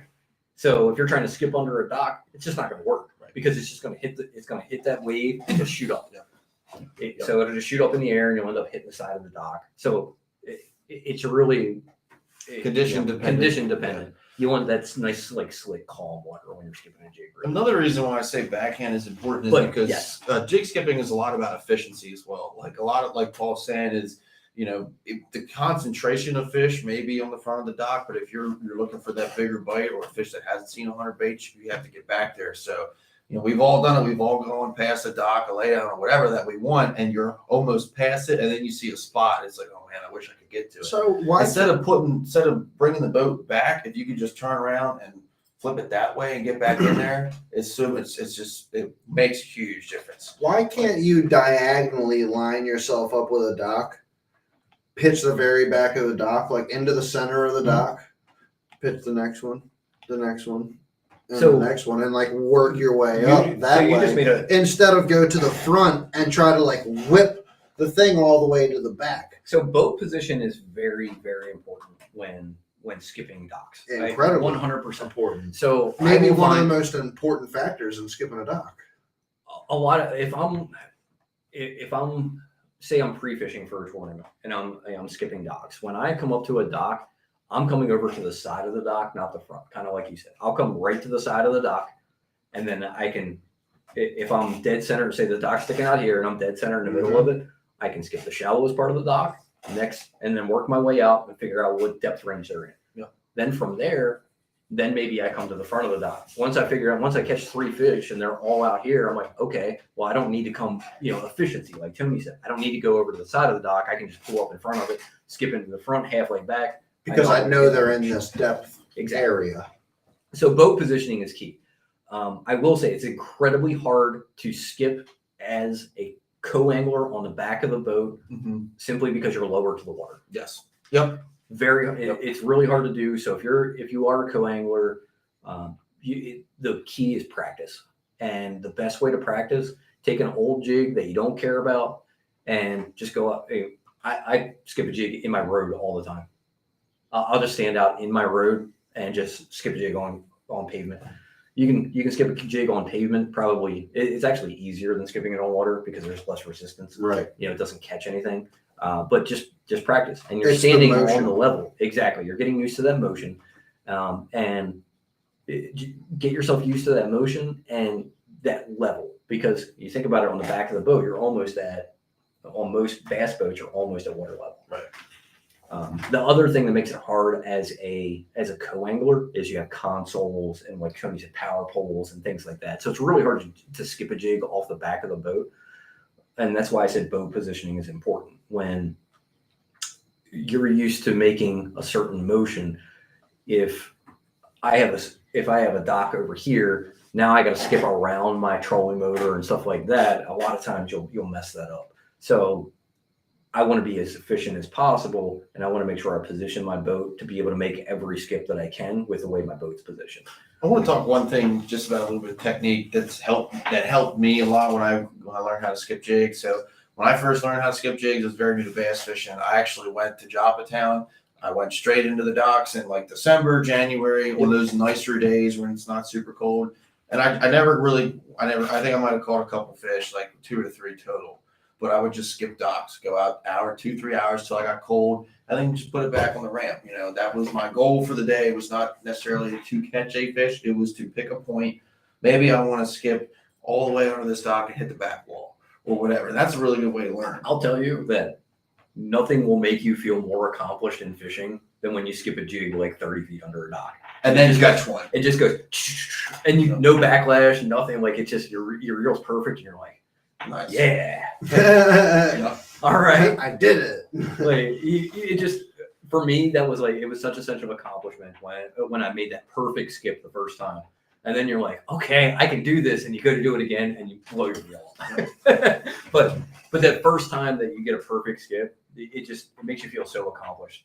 And it's really just practice. I'll tell you that if I don't skip a jig for a while, so if I'm fishing, other baits, like I'm throwing chatterbaits and fishing grass and stuff like that, and then I'm like, okay, I'm gonna go fish some docks. Like this first couple of casts, I will 100% backlash in the first 3 casts. Usually it's the first cast because I'm not used to that motion. So it'll take me a few casts, and once I get a few casts in, then I'm back to, I can pretty much skip good skip every time. But it's all about practice and doing it consistently. So like I said, I do it all the time. Even if you're out practice fishing, even if you don't need to skip a jig, I'll skip a jig. It's more fun. Not that it's more fun, it's just a practice. So I'm just getting used to the motions, to make sure that I can skip that jig when I need to. So, if I'm fishing a lay down, I might skip it up next to that lay down. Because then when I come to this overhanging tree that has a lay down underneath of it, now I can skip it right up underneath there. Right. And Right. So I'm always, I'm always skipping a jig in practice. In a tournament, I'm not going to skip a jig unless I need to. I'm not going to skip any bait unless I need to, because it makes a lot of commotion on the top of the water. And sometimes that's just not good. Yep. So if I don't need to skip a jig, I'm not skipping a jig. But if I'm fishing docks, you'll see me skipping a jig a lot. Follow through is a really important thing with jig skipping. Don't let your line touch the water. Yeah, don't let your line touch the water. So what I mean by follow through is, for all intents and purposes, my finger will be the tip of the rod. So you make your underhanded roll cast, and as you follow through, what you want to do is you kind of want to bring the rod up a little bit as your bait is skipping. If you keep the bait down here, like Paul said, your line's going to get in the water. It's going to slow it down. It's going to cause backlashes and all kinds of nastiness. So if the motion really looks like Just this, pick your rod tip up. Yep. So I'm generally, if I'm skipping, my thumb's never really on the reel. Like it's just that kind of goes with that whole high quality reel thing. So you can skip it. It's going across the water, and as it's going across the water, I'm raising my rod tip. The farther it goes, the higher I'm raising my rod tip, because you have that it's essentially a slack line, and you have that bow in the line. As soon as that bow touches the water, that jig's going to stop skipping. So I'm raising the rod tip so that jig is the line's never touching the water, and it's just a jig going. And you've adjusted your brakes where you don't even have to touch your spool. I mean, again, those Daiwa reels the braking system's so good on them. I keep mine set up 6 or 8, which is pretty light on those. Mm-hmm. And they have like 20 or something. Like that. So maybe like a quarter of the way up, and it just. And like I said, with those, there's no spool tension, so it's all like an air braking system. Right. So the spool tension's super loose on them, and they'll just fly. I'll upgrade to all Daiwa probably. I love my Daiwa reels, are phenomenal. Once I bought my first one last December, and I bought like 5 more since then. And they're just awesome reels. To this day, I mean, that Daiwa Tatula 200 that I have less backlashes and mishaps That is on false, that. Martin. I promise you, I can still backlash a Daiwa. Yeah, I can definitely still backlash a Daiwa, but I'm throwing DCs, and like, dude, one of my big swimming rods is an Antares DC. I mean, it's a freaking. That's a badass reel. It's a big ass reel. It's a very high dollar reel. It's a very high dollar reel. They're like $400 or $500, aren't they? Really? Yeah. Yes. I guess the DC is probably 600, right? Yeah. And I didn't pay that for mine. Oh, by the way, just saying that. But, dude, I backlashed the fuck out of that thing. Like, I'm telling you, like, I'm trying to throw the KBG Chad Shad today, and I backlashed it 8 times. See, the funny I thing just is, like it's like I so hear that there's about- the settings on it on the DC model is just weird, and I have not. I threw a Citizen with it all spring long, and I was fine. I've gone to that Chad, which is a little bit different weight, different profile, the way it catches the air and stuff like that. could be the rod. And I'm just Not that it's a bad rod, but sometimes I and kind of off subject, but I have noticed in the many rods I've owned over the years that some reel setups just don't work with certain rods. Yeah. Oh, for sure. You have a rod, and it's got this certain reel on it, and you're like, I fucking hate this reel. It fucking backlashes all the time. So I take it off and I put another reel that I like on it, and I just throw that on my extra rod, and then I pick up that extra rod, and I'm like, well, there you go. So sometimes it's just. I'm not saying that it's a bad rod. I totally agree. Like that. I It's just totally sometimes agree. Sometimes a reel just does not work with a certain type of rod. It's my A1 day one combo, a Mega Bass Destroyer with an Antares DC. Yeah. Antares DC. Yeah. So Set like it up. it, you don't want to swallow that it might not be the right combo, which I'm not saying it isn't. Like I still need to tune it a little bit more. But No, for like, sure. like I said, I will go to Daiwa for Yeah. almost everything because I have a Tatula 200 on another one of my swim bait rods, and I just have no issues with it. Ever. I just never have problems with it. When I burn up the gears in my frog rod, in that Quantum that I had on there that I've had on there for years, and I got that Tattoo Elite. God, what a freaking amazing reel! I can throw. Dude, they're so sick. I can throw a frog so freaking far. I mean, I can always spool. I can always spool with 50 I mean, weight. Scuba Steve is a Shimano fan for life. Some people are like that. And that's dude, fair. I'm a Shimano fan. I'm a Shimano fan. I got DCs. I got all the Corrados. I got everything. They're great. I got all the Shimano stuff. It's good. high quality. But I keep, dude, I've tried to tell him, I'm like, dude, I'm telling you, these Tatula reels are, for $160 price point, Oh yeah. are insanely good. I mean, insanely good reels for the price point. You can go out and spend $350 on a Metanium or whatever if you want to. And Metaniums are fantastic reels. They're- But I don't think One of the most smooth reels I've ever thrown in my whole life. I can throw a 1/4 ounce freaking jerkbait on a Metanium for a mile. They're fantastic. My buddy has my buddy fishes almost all Metaniums. Like almost every reel he has is Metaniums. Yeah. Well, Cha-ching! yeah. He also just bought pregnant on his boat. So Oh, last year. okay. I don't know who that is, but I'm Local assuming bro. he's pretty famous. 70. He fishes the Elite Series. He's from Jersey. Nothing like buying a $70,000 boat on a whim. Yeah. But you can buy those high end reels, and that's what he likes. He likes those higher end reels. He likes those higher end Yeah. Shimano reels. Yeah. He just likes them. They work for him. To me, like I've used his rods. It's not any better. It's not any better than What my- rods my does he typical like reels. using? So he is a St. Croix Legend Extreme type guy. He's got some Legend Okay. Extremes, some victories. He likes St. Croix. He's also like he's big into the big swim baits, which I'm going to tell you a story here in a second. Big into swim bait. He's big into swim bait fishing. I like talking about swim bait yeah. fishing, which we are going to get into that in another episode. He is big into swim bait fishing. He caught that's my buddy, the one to went down with dream catchers and caught the 11.5 pounder. Okay, word. But so for those rods, he's got a bunch of different rods for that. But mostly mega bass, a lot of mega bass stuff. That higher end stuff. So my story. So we had a club tournament on Saturday, and he ended up winning and caught one of his fish in the Northeast on a TK. Nice, I thought you'd enjoy that. dude. That is really, really cool. He had almost 18 pounds that day. On He caught- TK, No, he caught one of his fish was on a TK. He was looking for a bigger bite. He had a good limit, and he had one fish under 2 pounds, and he's like, man, I need to get rid of that. He's like, I'm gonna throw a TK. I can't imagine like the boater's thought process when this dude whips out like a big ass swim bait and starts chucking it. Well, on he the was back the of his boat. Okay, word. So, but the guy on the back of his boat was like, Nice shot, dumbass. like you're not gonna. He's like, what are you doing? He's like, you need to call out this small fish, and like he as soon as he says that, he's like, boom.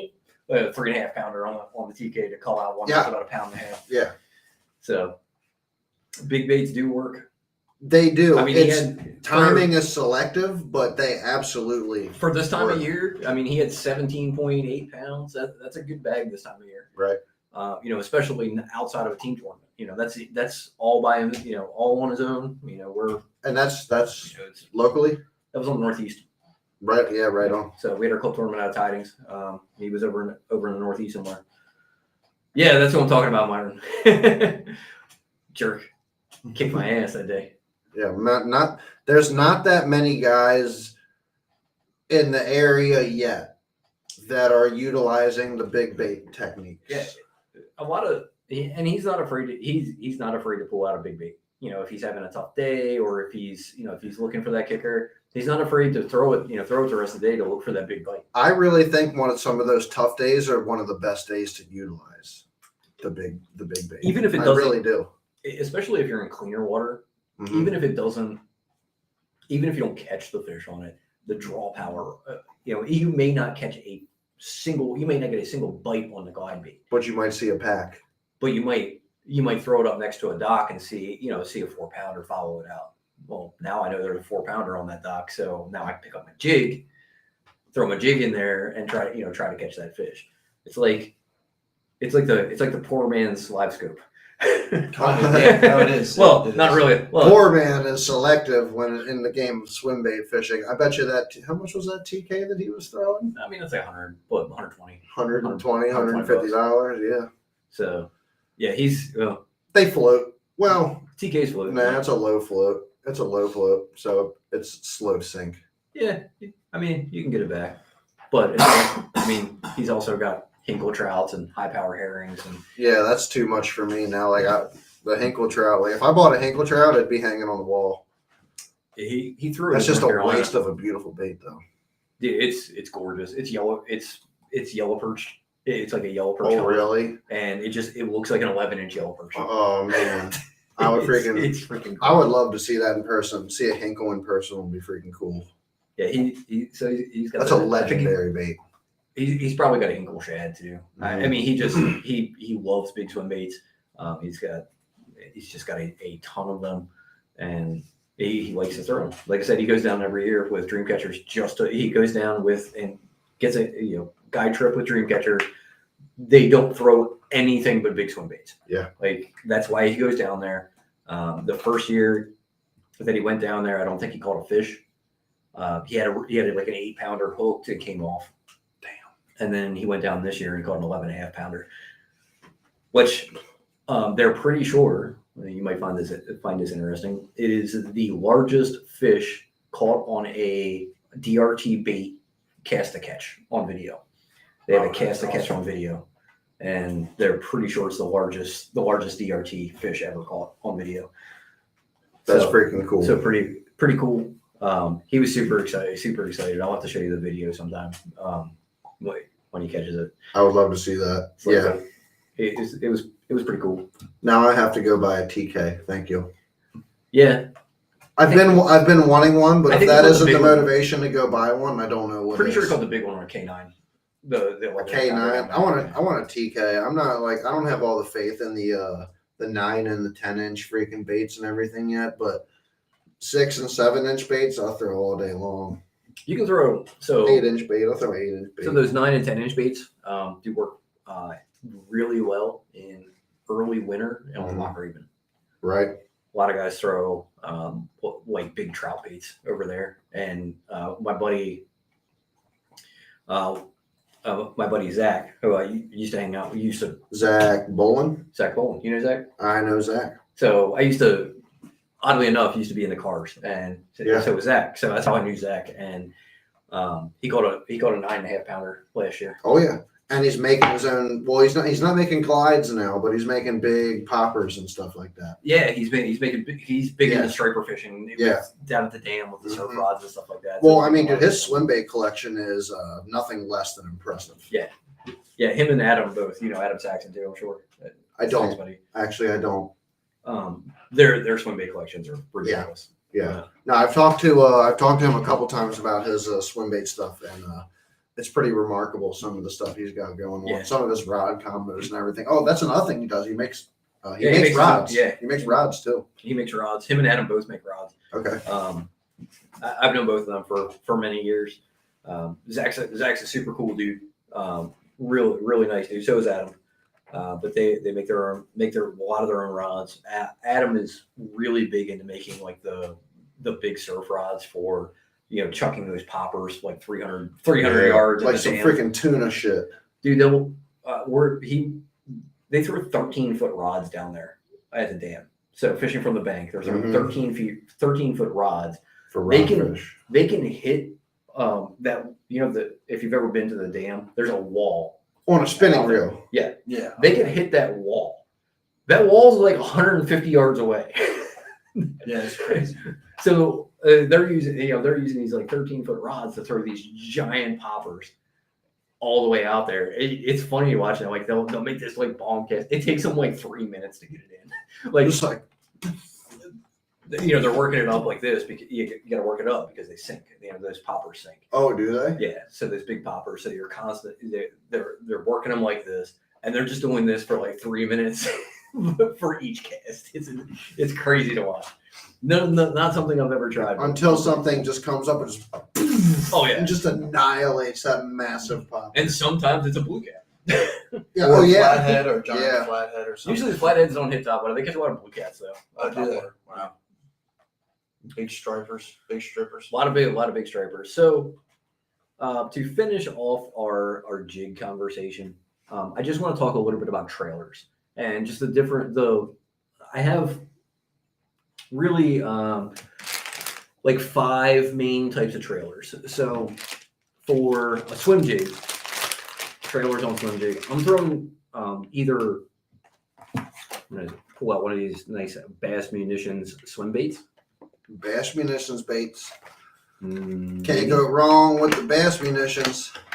So on a swim jig, I'm either going to throw a paddle tail like this, or I'm throwing some sort of twin tail trailer, whether it be a rage crawl, which I had a rage crawl here somewhere. I don't know where it's at now. Oh, there it is. So whether it be a rage crawl, or I've really liked this the Reaction Innovation Spicy Beaver. Mm-hmm. That's been my favorite swim jig trailer for the last couple of years. Something about the bigger paddles, I can keep it higher in the water column, so it helps it helps keep it up. It's like Viagra. It's like the little blue pill. It's like Viagra for swim jigs. Plus, it's got that flat belly, which allows me to skip it. Like Tony was saying, being able to skip a swim jig around docks, especially if you have docks with grass around them, is really beneficial. So it allows me to skip that swim jig. So some kind of double tail trailer, like a rage crawl or like the Spicy Beaver, or your paddle tail. So that's your swim jig. Think about it. You're fishing it like a like a spinnerbait, steady retrieve. You want something with some action to it, back there. If you want to just get really simple with it, just a double tail grub. Twin tail grub, perfect swim bait trailer. Works really well.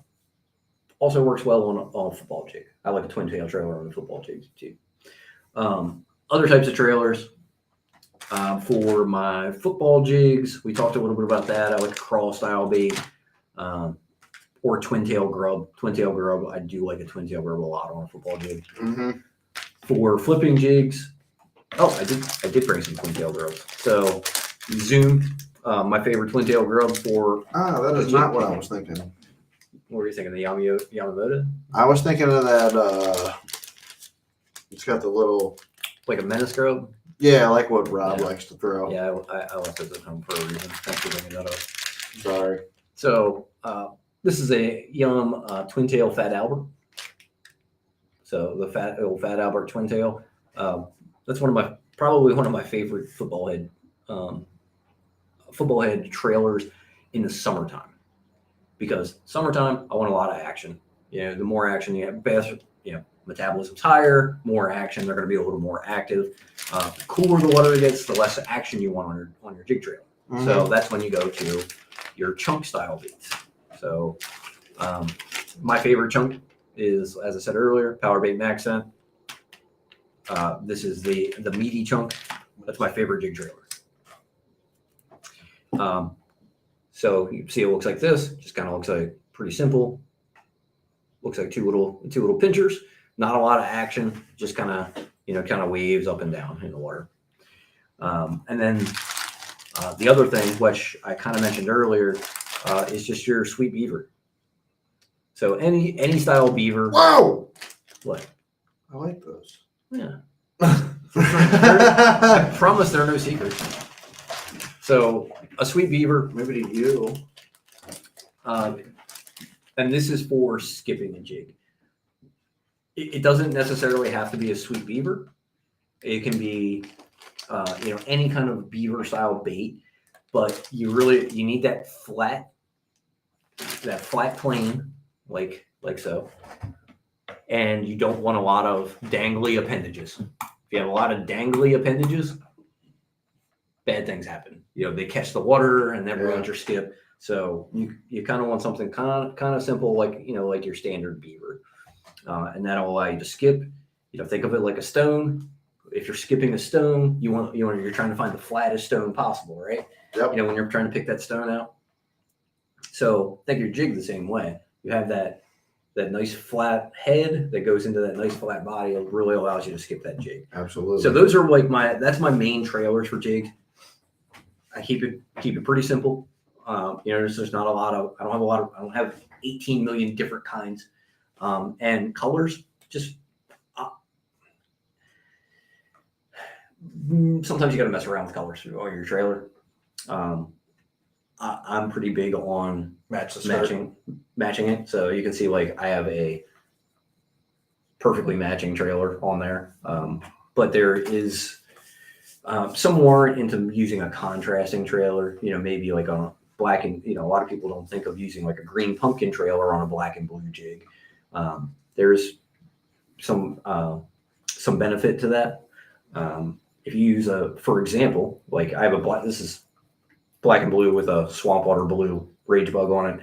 This is dirty water. Like I'm throwing this in really, really stained water.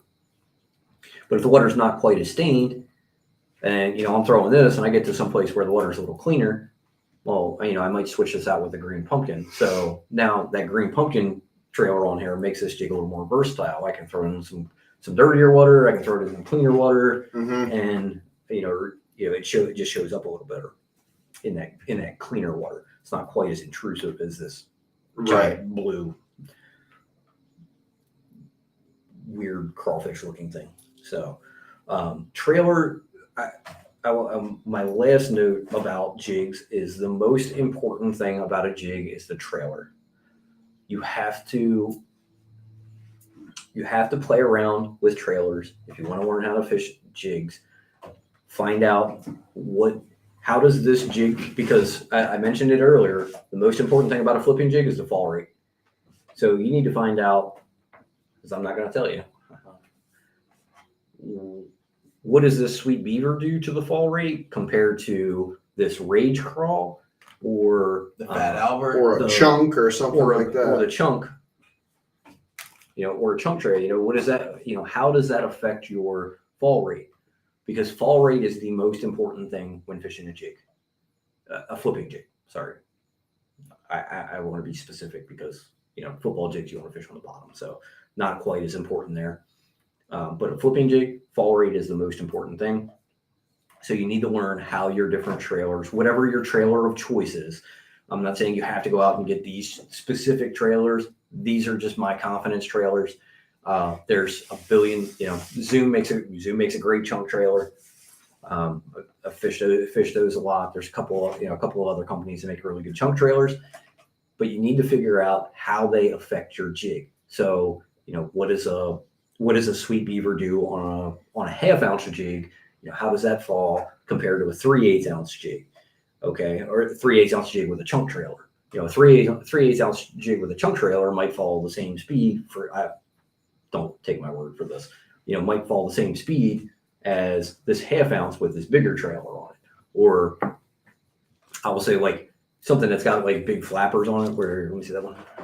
So like this rage bug, Big meaty meat flaps. big meaty meat flaps, right? Nice. So It's the more action your trailer has, the slower got meat curtains. it does. So the more action your trailer has, the slower your jig's gonna fall. So if you think your jig's falling too fast with a chunk trailer, maybe switch it out to a twin tail grub. Twin tail grub will fall a little slower. It's got more action. Anything with more action is gonna make your jig fall a little bit slower. And then the less action you have, typically the faster your jig's gonna fall. Sometimes that's the big thing that you have to play around with. For me, that's more important than color. That's more important than whether it's got rattles or not. It's how fast it's falling. For a rule of thumb, and this isn't always true, but the cleaner the water, the faster you want your jig to fall. Because jig bites are almost all reaction bites. Flipping jig, again, we're talking about flipping a jig. It's almost all reaction bites. So the cleaner the water, the faster you want the jig to fall. So I might, if I'm fishing this half ounce jig, and I might only be fishing 2 feet of water, but I'm still throwing a half ounce jig. And if they're just not eating it right, maybe I'm missing a lot of fish, I might throw a 3/4 ounce jig in 2 feet of water, because it's that fall rate that makes them hit. So you might find that you need to speed it up. So I might have to go up to a 3/4 ounce jig to get that faster fall, or I might need to slow it down a little bit. So maybe I need to go down to a 3/8. So I can throw the same jig profile in a 3/8. It doesn't necessarily mean just because I'm going down in size. These two jigs are pretty much identical. This one's 3/8, this one's half ounce. The only thing that's different is the head's a little bit bigger. So that does make a little bit difference on your size profile, but not much. But I can throw a sweet beaver on the back of this. I have the same size hook on both those. They're made specific. Can make them specifically that way, so that everything is the same on these two jigs, except this one's 3/8 and this one's half ounce. Hook's the same. I use it. It's both a 5/0 jig, owner jig hook. They're, Ken's made them specifically for me like that. Do you find a noticeable difference that makes it worth throwing a tungsten jig over a lead jig? So I throw a tungsten football head a lot. And again, it's less to do with it being tungsten and more to do with the profile, because I can throw a half ounce. Picasso makes a really nice football jig, and it's a half ounce tungsten football jig with a small 3/0 hook. So it's a very small profile. It's a half ounce football jig that's about this big. Right. So I can get, it gets down deep, stays on the bottom. I can fish it in 10, 12 feet of water, no problem. And less to do with the feel, more to do with the size. The profile. But it does, great, just like, your tungsten worm weights, you have great feel with it. Yeah. But that's not why I'm selecting that tungsten jig. I'm doing it more for the profile. When I want that real small profile, really good, I'll go with a smaller profile if I'm fishing for smallmouth, or if I'm fishing for like wintertime bass. So if it's we're talking like late November, early December, I really want that smaller profile, because your big bait's just not around. Your bait's going to be a little bit smaller in wintertime. So I'll go with that tungsten jig. It's got a really cool weed guard on it too. It's got like these 3 like titanium wires that stick out like this. It's pretty cool. But they're like $9 a piece, and I have not bought any more of this. Quite a lot. That's a lot. That's a lot of money. $9 is a lot of money for a jig that I'm probably going to lose, because I had to throw them into some bullshit. Yeah. Whether it be big gnarly rocks or whether it be a lay down. That's one of the reasons that I make my own jigs. I don't pour lead. I don't want to fuck with that. But I have a friend that does, so he makes my jig heads for me. It costs me about $2.50 to make a jig, versus buying a jig. This 3/4 ounce football jig was like $6. Right. So less than half the price of buying a jig. I can just make one. Do you buy the head painted? Ken makes them for me, Okay. painted. Cool. So he just asked me, I keep it simple, Green or black? green pumpkin or black. It's nothing fancy on the heads. And I just call up Ken and be like, hey, I need 23/8 ounce, in 10 in black, 10 in green pumpkin, and then I'll send it. Or I'll go over to his house. Actually, I'm not gonna say I'll send Just go to some body shops and get the old tire weights off of them.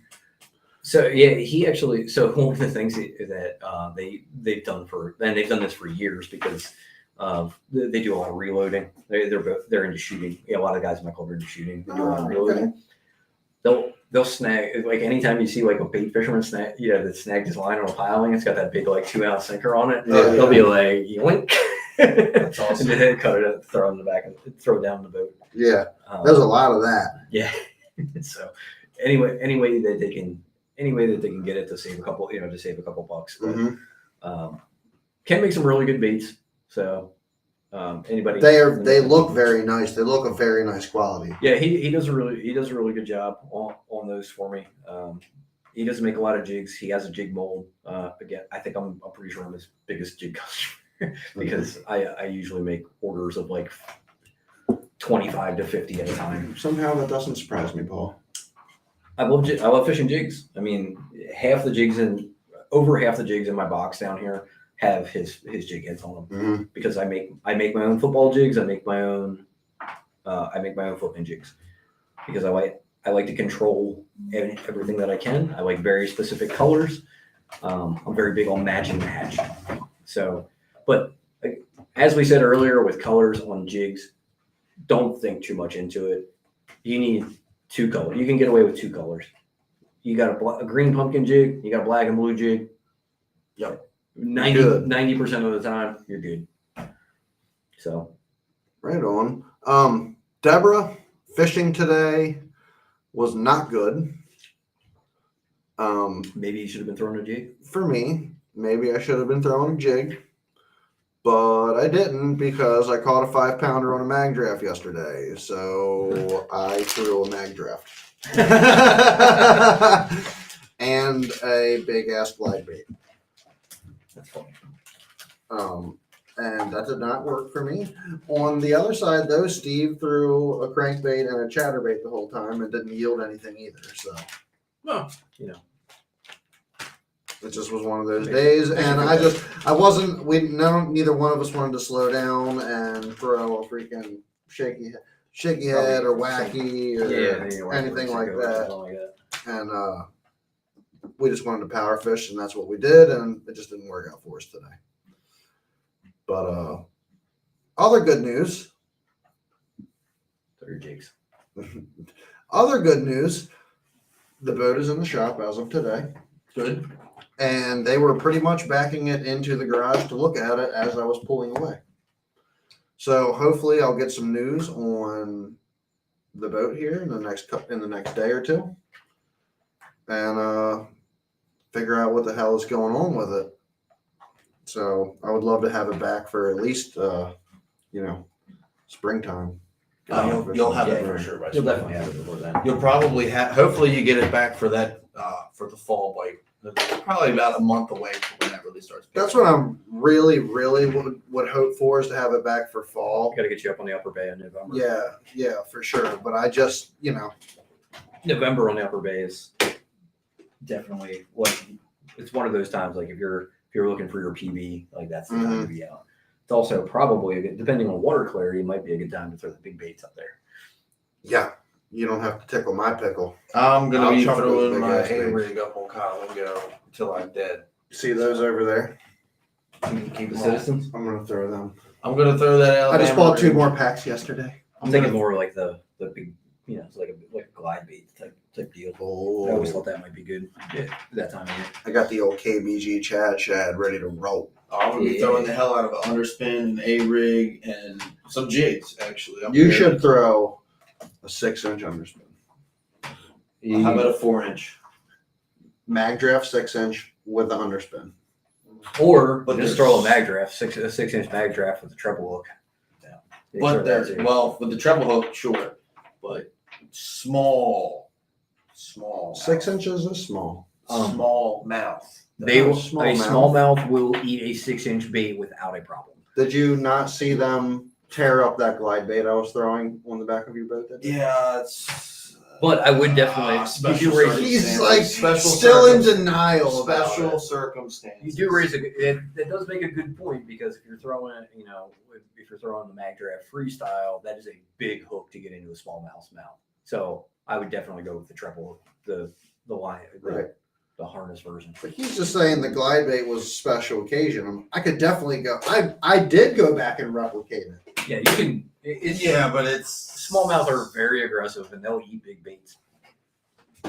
I'm not saying it doesn't work because I witnessed it. I'm saying do that in a time when they're not stacked up in the creek, and let me know how it goes. When smallmouth are Clear. You get fired up and they're Clear eating it, water, and you yes. find when them the water eating. when the water's clean. If you find clean water up there, I guarantee you, you can be able to catch them on a glide bait. Absolutely.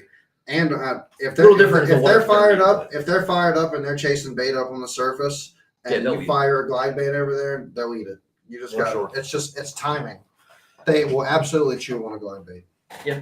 I know a lot of people, especially like up in the upper Susquehanna, upper around Harrisburg, that throw 6-inch glide baits all the time, and just absolutely wreck them. How do they not get snagged all the time? I mean, you do get snagged, but I mean, Wade out and you get snagged all the time throwing your other I get baits. snagged a lot. So it's not. I'm not saying you need to throw that all the time, but I can say that you should have a rod and reel combo that is ready to throw like I said a the other night, 6-inch bait, It's just to utilize it when it needs. it's to be another utilized. it's another tool. It's another tool It's you another should have. tool in the arsenal. If they're not eating that, if they're not eating the A rig, what are you gonna do? Just keep throwing the A rig all day, or are you gonna throw something else? Drop shot, Okay. What if they're not eating the drop shot? Ned, tube, jig. Okay. So you went through Jerk all those bait. and you still haven't got a fish in a live well. I'm blanking. I was going to mention jerkbait. You should definitely be throwing a jerkbait. Oh yeah, you could almost start with that soon, like soon. I've actually caught them really good on a jerkbait up there in like freaking July. Yeah. So it all depends on how fast you fish it. Mm. July was like, I was fishing a jerkbait so fast and so hard, my arm was sore the next day. But it was fantastic. I mean, absolutely wrecked them one day. I was throwing a jerkbait over deeper water, and my buddy was throwing a crankbait to like a little shoal that was shallow this way, and we're both just wrecking fish, casting in opposite directions. Mm. And it was just like one of those times, like you said, where they were just stacked up feeding, Mm-hmm. and I'm throwing a jerkbait, and fishing as fast as I can. Boom! So That was in like July. Little Bradley was actually talking to me earlier about the swim bait fishing, and I gave him a couple rod and reel choices for if he was interested. Obviously, it's the Tatula 200. Yeah. Tatula 200 on like a Dobbins Fury series, or just a starter rod, or I said the iRod swim bait large is like a 3 to 6 ounce, which is decent for $150, and then I think they're a little, $150. if I remember right, the iRod's a little overrated too, like as far as the weight. So it's Yes, you know, it's softer for Yeah. the weight. Yes. yeah. So it's really, it says 3 to 6, but it's really more like a 2 to 4. Yeah. I have a swim bait junior, which is supposed to be Like 1 to 3 2 or to something. 5, Yeah. and I'm not throwing more than 2.5, 3 Yeah. on it. Yeah, I've heard about that about the iRods. Yeah. They're rated a little heavier than what they actually are. Yeah, for sure. But for somebody who's just trying to get into chucking Can't go wrong. 3 ounce baits, a 6-inch glide bait, a Citizen, a mag draft, a top water bull shad or something like that. I mean, even outside of swim baits, if you're looking for a beginner rod for any technique, I fish nothing but St. Croix rods. Well, Mhm. but I want to preface it. If you're looking for a really good quality, inexpensive starter rod, you cannot go wrong with Dobbins Fury. No, you can't. Their eyelets are the only thing that are garbage about that rod. Everything else about that rod is freaking fantastic. But for a $130 rod, you're not going to find any better. No, There's no $130 rod out there that's going to have great guides. I would not even grunt about buying another Dobbins Fury to replace one of my rods. No, they're good rods. I love them. I've used Kevin has a couple of them, and I've used his. I mean, they have great feel, great sensitivity. My frog rod is a Fury. Not my chatterbait rod. I have a frog rod and another top water rod for like walking baits. 2 Fury. I have like 3 or 4 Furies my big swim bait rod is a 8-foot swim bait heavy Fury. Yeah, they're great rods. They're great. I just wanted to throw that out there because you don't need to necessarily buy a super expensive rod. I try not to spend over $200 on a rod. By the way, those Furies are my oldest rods in my arsenal, and I still have them. They're super sensitive. That's the big thing. Like you don't have to spend $500, $600 to get a sensitive rod. No, you don't. Now, is a G Loomis NRX Plus a super sensitive rod? Is it absolutely ridiculous? It's retarded how sensitive that rod is. But for me, the $400 price difference is not worth the little bit of sensitivity difference that I get. Oh, I mean, I just felt that freaking creek chub bite the end of my bait. Like that doesn't matter. It's like the difference, like between I feel my jig coming, with my Legend tournament, which is a $300 rod. Oh, I can feel my jig coming over this pebble versus this grain of sand. Yeah, Like it's not that much of a difference for me to warrant spending $300 or $400 extra on a rod. Most of my rods are $200 or less. yeah, $200-$250. Like that's about I don't where like spending more than that. Yeah. You don't need an expensive rod. I bought that Legend tournament on a whim, mostly because I wanted a free St. Croix hat. They didn't have. That's the only. I have some Champion XPs and stuff that I've like going on a whim and purchased. But in all reality, like if those were to break, would I want to replace them with the same rod? Yes, but like, dude, a Fury would get your job done.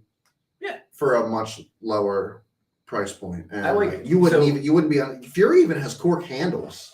And I am a big. That's one of the reasons that I fish St. Croix is because I do not like The EVA foam. grips, Yeah. and I don't like the wind grips. I don't like either one of those. I love the feel of cork, Yep. and that's what I fish. So that's one of the reasons that I fish St. Croix rods because they're one of the few companies that make cork handles. Random Mhm. question. Carrot sticks. Are they around anymore? Or are they Yeah. not? Are they No, still they're around? still around. Carrot stick? I want to get one just because I want to own one. They're not bad rods either. No, they're not bad. I mean, they're meh. They're meh. I mean, they're not.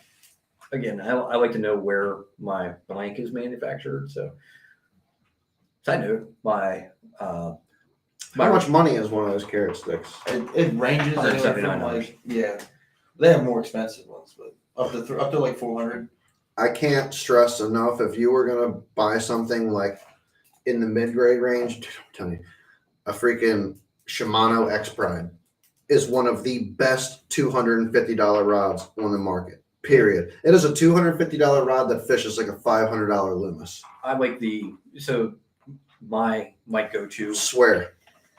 My go-to has been the St. Croix Victory. Those St. Croix Victory rods are sick Mhm. for the price point. I mean, they're less than $200. They're in that. Well, they're 100 depending on the model, 190 to like 210. So Okay. they're in that price range. They're so ridiculously sensitive, and just the action on the rod. By the way, the one that I broke will be back. I will have it Thursday. Nice. So It's exciting. Finally sent it. So St. Croix. The other reason I fish St. Croix is you will not find a better warranty. They will warranty your rod Yeah. for absolutely anything. I just broke. I broke one because I slackline. I know why I broke. I slackline the shit out of a fish. It wasn't even a big fish, but if you slackline a fish, you don't take up your tension, you're gonna break rods. It just happens. And so I broke it. I called them up, said, "Hey, I broke a rod." They're like, "Cool, give us $50. Send me a new rod."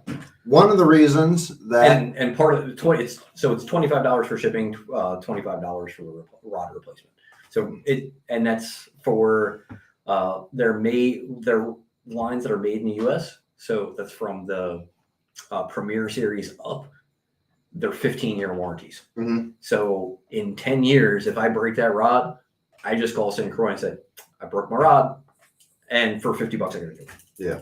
But you can't beat that. That service right there is one of the reasons why I will not, as my love for Megabass runs deep. But their warranty sucks. Megabass's warranty is hot garbage. Shimano is the same way. It is complete hot garbage. You could buy a $600, one of the most high quality rods on the market from Megabass and break that shit like 2 years later. And they're just like, oh, you shouldn't have shut the hook so hard. They just like, Megabass sucks ass with their warranty stuff. And not to mention, that shit is in Japan. Shimano is the same way. They have a 1 year defect warranty. So if it's a blank defect, they'll replace it within a year. And they say they only do a year warranty because they only replace defects, and you'll see a defect within a year. Yeah. That's why I like St. Croix, because I could slam my rod in a car door. They don't care. They're going to replace my rod. Yeah. Which is another thing that you should absolutely look into when you're looking at like rods. If you're going to be buying higher end, let's say high, I'm not saying high end. If you're going to buy a $200 rod, you should be looking at what type of warranty is going to come with that rod. Because if you snap that rod setting the hook or something like that, or pinching in a car door, or you step on it on the boat or something like that, and then they just turn around, they're just like, ooh, that's going to suck ass. You want to have somebody that's willing to back their product. Absolutely. Which is another thing good that I can say about Dobbins. Yeah, the other cool thing about St. Croix, so maybe you wanted to buy that Legend tournament Mm-hmm. at the time, but you just didn't you didn't have the money. You had $200 set aside for the rod, so you bought that Victory. And now you broke your Victory. Well, now I know it's going to cost $50 to replace that, but they'll let you upgrade. Oh, so yeah. you pay the difference. So I could have upgraded to a Legend tournament. It would have cost me, instead of the $50 that it cost me for my warranty replacement, $160. I could have, I could just spend another extra $100. And you're into the next tier of rod. Next tier rod. Right. So that upgrade, that upgrade policy that they have is pretty cool too. That is cool. Because you might not have had you might not have had the money at the time to get that really nice rod. But, Yeah. Well, now unfortunately your rod broke. Well, now now you got a couple extra bucks. Well, let me just upgrade it to I'll upgrade it to the next level up, or 2 levels up. However high you wanted to go. If I wanted to swap it out for a Legend Extreme, I could have done that. Yeah. I mean, I'm not, because I'm not. Just love that Victory. Well, no, because I'm not paying $600 for a rod. But Yes. I can't do it. Yeah. They're amazing rods. Just like the NRX Plus. The NRX Plus is an amazing rod. I cannot warrant spending $600 on a rod. I do not feel the cost to benefit ratio is nearly high enough. Yeah. So, Anyway, all right, anybody, we are getting to about that 10:30 mark on a Tuesday night. It's time to go to bed. I got to wake up at about 4:50 in the morning to get ready for work. So I'm hitting the hay. Thanks to Paul and Tony Schultz for coming out here, talking about some jigs tonight. A lot of juice. Ooh, what is that? one of our great sponsors of our show, UMA Water Company, has a new bait. It is sold out already because it is fantastic. You guys can't have any. The UMA Sea Pop. Very, very nice popper. Is a balsa popper. So look for that. Keep an eye on the UMA website See that thing. and pick you up some of those when you get a chance. These things are sweet. Nice wide cup on the mouth there. That thing is going to throw a ton of water, and it obviously comes with Tyler's fantastic foil wrap paint job. Yeah. Freaking this shad baitfish color right here is I kind of want to eat it right now. It's kind of nice. I'm a big It's fan. freaking good. I'm a big fan of the bone. Oh yeah. So nice bone, little orange on the belly there. Got a little red. Got the little red in the mouth there. Can't wait to throw that for some smallmouth. So just because we were just talking about it, I'm looking at Carrot Stick's website right now, and I do not see a single thing in stock. Did they get bought out recently or something? I don't know. Nice. Yeah, that looks awesome. I cannot wait to throw one of those. You speaking of which, I was talking to Tyler the other day. You're going to Deep Creek or club tournament on Deep Creek this Saturday. Message Tyler. Tyler apparently has a package for us here on Bass and Beer Radio. Hell yeah. So he said that he was going to bring that up to Deep Creek to give to you for our next for an opening for our next Pretty thing. sure they are no longer in production. Okay. Interesting. I thought so, but I didn't know. Yeah.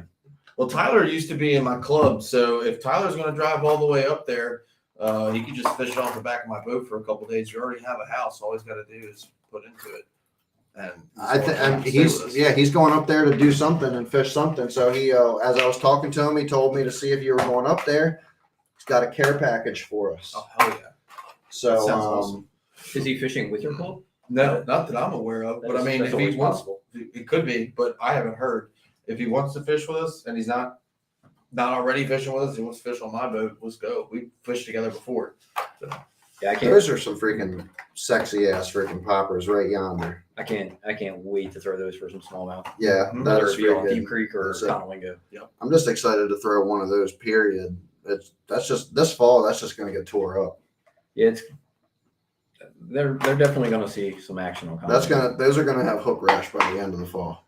I got a couple tournaments coming up that they're going to get thrown in. I'll be on Deep Creek in the beginning of October and Conowingo the end of October. So Club tournament up there in October. yeah, Freaking awesome. and since I dropped out of first place for the year, I've got to crack them up there now because I don't like. I got to keep my streak. I want to get my streak of five club championships in a row. Mm-hmm.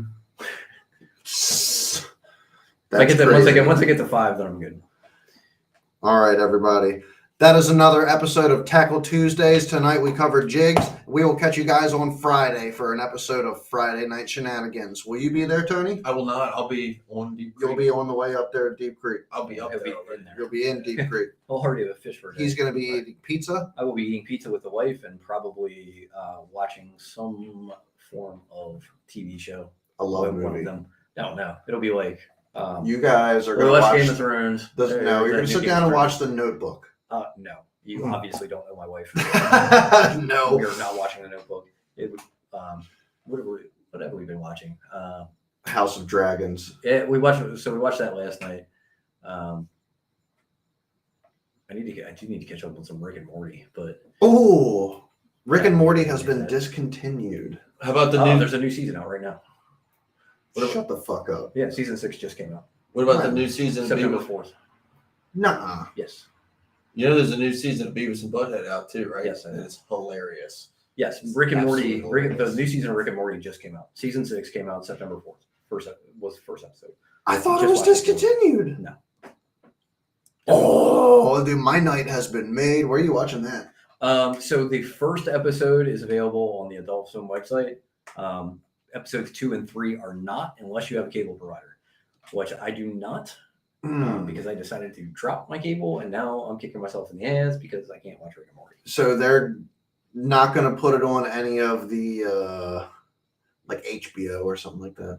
Maybe after the season's over, they might put it on there. But like right now on HBO Max, they only have season 5. Okay. All right. Well, Yeah, that's what I'm going to be trying to fall asleep to, is watching the first episode of Rick and Morty season 6. It's decent. Nice. All right, y'all.